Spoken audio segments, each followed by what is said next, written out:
Near mint condition, the home of collected editions. That cover's so awesome. That, as they say, is that. Marvel Comics. Let's go ahead and get started.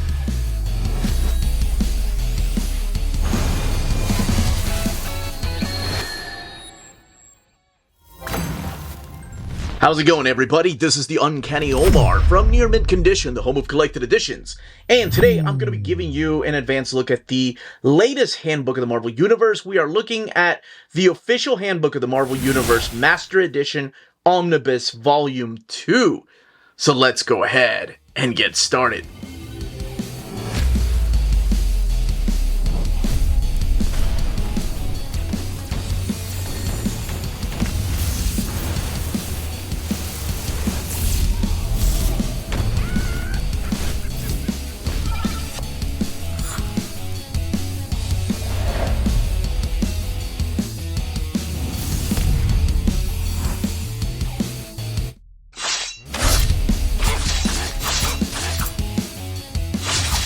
And welcome back, everybody. Before going any further, a big thank you to David Gabriel and the fine folks at Marvel for sending us an advanced copy of this omnibus. This omnibus is due out in the direct market and book market on April 8th or 9th, depending on where you get your books. And what we're looking at here is the direct market cover. This is the one that's called the X-Men cover because, yes, it does feature all the X-Men, right? But on the left-hand side, that is your standard edition cover, and that one is known as the Heroes cover, still featuring Wolverine, but in his brown and gold outfit. And that one is going to be available everywhere, while the one on the right is only available at places like cheapgraphicnovels.com, waltzcomicshop.com, bdcosmos.com, readcomics.com, comicsbugle.com, dyandbreedcollectors.com, Organic Price Books, Tales of Wonder, In-Stock Trades, and DCBS, and of course your local comic book store. But everything underneath the dust jacket is the same. So let's take a closer look at this. We are looking at the official Handbook of the Marvel Universe, Master Edition, Volume 2, M through Z. Wolverine, but what's Beast doing there? Probably because he's part of the X-Men. And here we have the spine, Marvel Omnibus, the official Handbook of the Marvel Universe, the Master Edition, Volume 2, M through Z. And there's that guy right there, War Machine. And then the back with Venom. What's collected in here, which is honestly the same thing that's collected in this first volume, except they're focusing on other letters. So let's take a look at this next to the other handbooks. So this is officially this book collecting these type of bios. And I know I have viewers that love these. I was a big fan of them growing up. And here, let's go back to this. Underneath the dust jacket, we do have, first of all, the flaps right here. A little bit about the creators, of course, Mark Grunwald, heralding all of this, Glenn Hurling and Len Kaminsky, Peter Sanderson, just to name a few. And then the art on board, featuring many of the characters, mainly Avengers and, of course, X-Men here. All right, we are going to crack this book open and check out exactly what's collected in here and how it's collected in here. All right, let's go ahead and crack this omnibus open. We'll do a quick overview here, and so you can get an idea. There's your end sheets, and of course, this piece right here, Wonder Man, Scarlet Witch, Vision, and Tigra. The Master Edition with Mark Grunwald, Glenn Hurling, Len Kaminsky, Peter Sanderson, Murray Ward, and Jamie Toss, and then the pencilers like Keith Pollard, Sal Buscema, Dave Cockrum, Tom Morgan, Pat O'Leaf, Joseph Rubinstein, and Sam Keith as inkers, colorist Andy Yankees. And this is your table of contents where you're going to find each and every one of these characters that, of course, start with M because we had A to L in the previous volume, volume number 1. Master Edition is a little bit different. It's the most updated one from the 1990, as updated as 1990 can be, with all the dead characters and all the living characters. But they will, so that is something to keep in mind, right? When they tell you that a character is dead, it was dead in 1990, and you all know how that goes. But the most interesting thing about this collection here, by the way, the book has 886 pages. And again, collecting the official Handbook of the Marvel Universe Master Edition 1 through 36, the 1990 series, the M through Z profiles. The most interesting thing about this collection, because we have to do it this way, is that it is collected in this format right here. So it's like a landscape format. At one time, Marvel was thinking about printing it like a landscape book, but then they thought, maybe that might end up costing too much, and the book would end up being about $150 instead of $100. So we have it in this way. Now, in the original way it was released, of course, these came as cards, and you could put them inside of a binder. But you'll have the character here, and then in the back, you'll have the bio. So we'll use Magic for example here. This is, again, 1990 Magic. Her real name, Ileana Rasputin, and the aliases at the time of death: Red Flag, number 133, Dark Child. And it's so interesting because she has grown so much and has become such a bigger character since 1990. Then we have Magma here, of course, part of the New Mutants. Magneto, it looks like it's mutants back to back. And then over here, real name, unrevealed back then in 1990. Other current aliases: Magnus, former aliases The Creator. Interesting that he's going by that, or went by that. And then dual identity is Secret. And then you have the physical description, the power and abilities, the paraphernalia. That's interesting, like the costume specifications. The bibliography right here. So the bibliography is where I think the benefit of books like this came. Back when I was a kid, for me, the powers and abilities, that's where it was at. Right? And then, of course, the physical description. But now that I'm older, I'm kind of wondering, like, Mahayogi, for example. Mahayogi is a character that appeared, I think he was known as Merlin in, I said Journey into Mystery or Hulk? I can't remember. So, this is the thing that I love. It's kind of like an old school Wikipedia or Marvel fan base website. So, if you look at the bibliography, it'll say, first appearance, okay, Journey into Mystery as Merlin. Remember that. 96. But then as Warlock in X-Men Volume 1, number 30. And then finally as Mahayogi in X-Men number 147.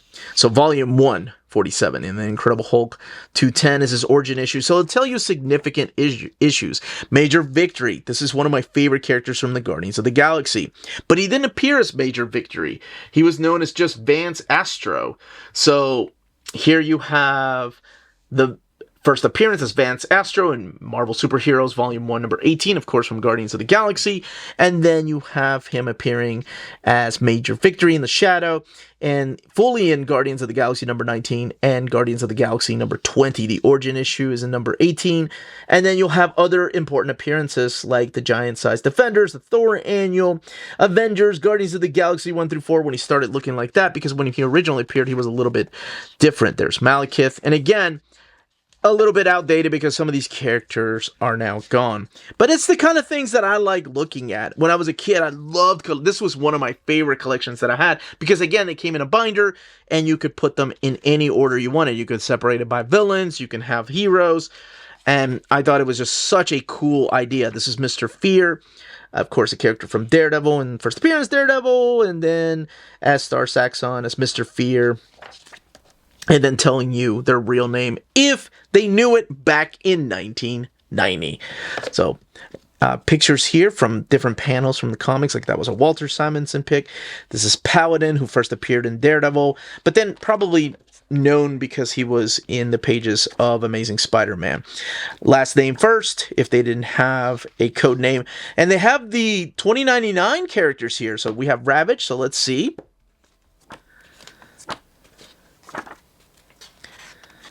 There's Spider-Man in action. So if it's a big character, they'll have lots of coverage. And then Spider-Man 2099 making his first appearance in that little bit of a cameo in Amazing Spider-Man 365. It's like that backup story, but fully in Spider-Man 2099 number 1. Then it has his important origin issues. This is when Jessica Drew was still the Spider-Woman, and then during this time is when she didn't have powers and she was hanging out in Madripoor and Wolverine. So Jessica Drew then wasn't really an active superhero. But we do have Julia Carpenter here, Spider-Woman, who of course made her first appearance in the Marvel Superhero Secret Wars 6 and 7, Spirit of 76. So Spirit of Vengeance. This is cool. Is it Guardians of the Galaxy? Yeah, Guardians of the Galaxy. Stiltman. So some characters still looking the same. Some of them are no longer with us, and some of them looking a lot different, especially if you look at the characters from like the Eternals. And some characters in this book you may have never heard of. Typhoid Mary right here. Ultimatum and Vamp. So Vanguard is part of the what is it? The Soviet Union group. Oh my gosh, the red, not the Red Guardian. What the heck are they called? The hold on, affiliate groups. Let me see if we have affiliate groups here. The Soviet Super Soldiers. Oh my gosh, I almost had it. I was like Soviet Union. What were they called? Obscure mutates and mutants back here. Characters from Asgard, Warpath, Imperial Guard, and Warwolves, and Avengers, and Watchdogs here from the pages of Captain America, the Water Wizard. Character has been in Ghost Rider and Spider-Man Wendigo. It's a lot of fun just to go back, but you know who I'm getting to. I'm getting to the man. The White Bishop, not going as Donald Pierce, but White Bishop. The Wizard, yes, trust me. Joke's already been made. Long before you were even born, probably. Wildheart, look at that. That was before Wild Child. Or no, he was Wild Child, then Weapon Omega, Wildheart, then Wild Child. And during this time, he was Wildheart. And then by the time Age of Apocalypse came, they were like, oh, yes, let's make a Wild Child. Wolverine. All right, let's see. Is this where it begins? Oh, Rain. Nope. We got Wolverine. Look, we got the classic Wolverine. Biographical data, physical description, powers and abilities, paraphernalia, bibliography, and then here we have... Wait, it's the same thing. Is he that badass that he gets the same thing? Let's see. Marvel Comics presents 72 to 85. No, it's a little bit different. The bibliography is a little bit different. Huh. However, that still feels the same. There's the same Keith piece. And supporting... Oh, man, look at the supporting cast. Tiger, Professor X, LCD. Like, LCD and Tiger being part of the supporting... Jessica Drew, see what I meant? Yeah, that was the time back then. They were big supporting cast members. Wong and Worm right here. This guy's one of the Morlocks. The XO, they have teams too. And of course, the teams are done in alphabetical order, but this is the X-Men right here. Let me make sure we didn't miss it. Oh, Zemnu, who was the Hulk originally, I want to say. Did they say that? Yeah, former alias is the Hulk. But let's look here. So we have the original team. Oh, I love that they threw Mimic in there. And then we've got the second lineup here during the Roy Thomas and Neil Adams era with the Changeling up there. And then we've got the giant-sized team right here. Oh, this is really cool. The fourth lineup right here. And that is Kirk Jarvivan, I think, the artist right there. And the memberships here. So we're looking at some of the giant-size era characters. And the fifth lineup here, so around X-Men 200, right around the Mutant Massacre. Oh, look at that. It's done in this format. This is the Outback era team right here. The sixth lineup. The seventh lineup, the reunion with Xavier team. So when Jim Lee was taking over the book. And then the blue team. Do we have a gold? Yep, we do have a gold team. That's awesome. And I want to say this is some early Barry Kitson artwork. And it looks like Colossus is like holding on to Bishop right there.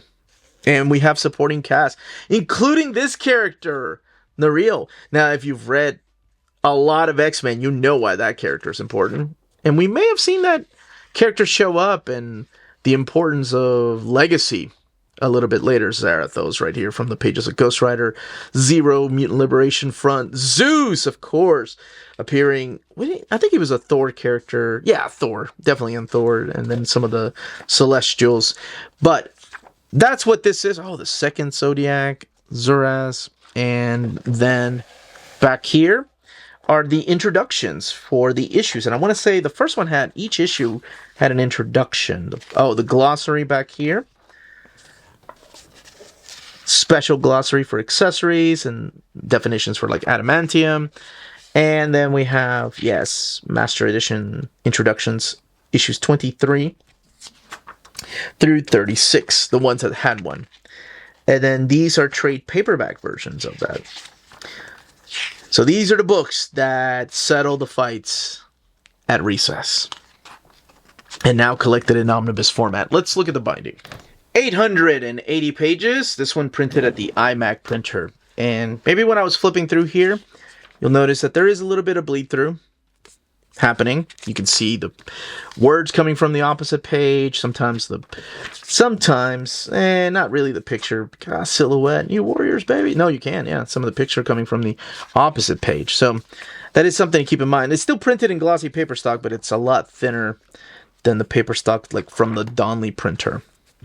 And you saw the eye, but there are really no spread pages, so it's the way the book lays over, like so. But that is it. That, as they say, is that. If you're interested in purchasing this omnibus, don't forget to check out our sponsors. If you're in Europe and you're interested in buying these books, definitely check out Walt's Comic Shop in Berlin, Germany. They have the cheapest pre-order prices, flat shipping rate of €12 for all EU countries, emails answered within 24 hours, waltscomicshop.com, and you can use the code nearmintcondition at checkout and get free shipping for all EU countries with your first order over €40. That's Walt's Comic Shop, your reliable source for omnis and premium collected editions in Europe. Ding! CheapGraphicNovels.com, your online home for graphic novels and collected editions up to 50% off cover price. They have excellent shipping and prompt and helpful service. Check out their bargain deals for up to 90% off cover price. And don't forget that CGN also takes pre-orders. That way you don't miss out on the hottest releases. And they are currently running a special promotion for you Minties. If you're a first-time customer, after receiving your order confirmation email, reply back to that email and let them know Near Mint Condition sent you their way. They will then apply a free shipping promotional credit to your next order in the US. Cheap Graphic Novels, your source for the hottest books with the kind of deep discount, quality shipping, and customer service that will keep you coming back for more. And that was the content, the page count, and build of this omnibus. In the comments down below, let me know which cover you plan on picking up and what you think of these official handbooks. Do you want to see them continue them? The Ultimate Edition. I believe there was another one that had the updated stuff in the early aughts, if I'm not mistaken. But that's it, everybody. Stay healthy and safe out there. Much love.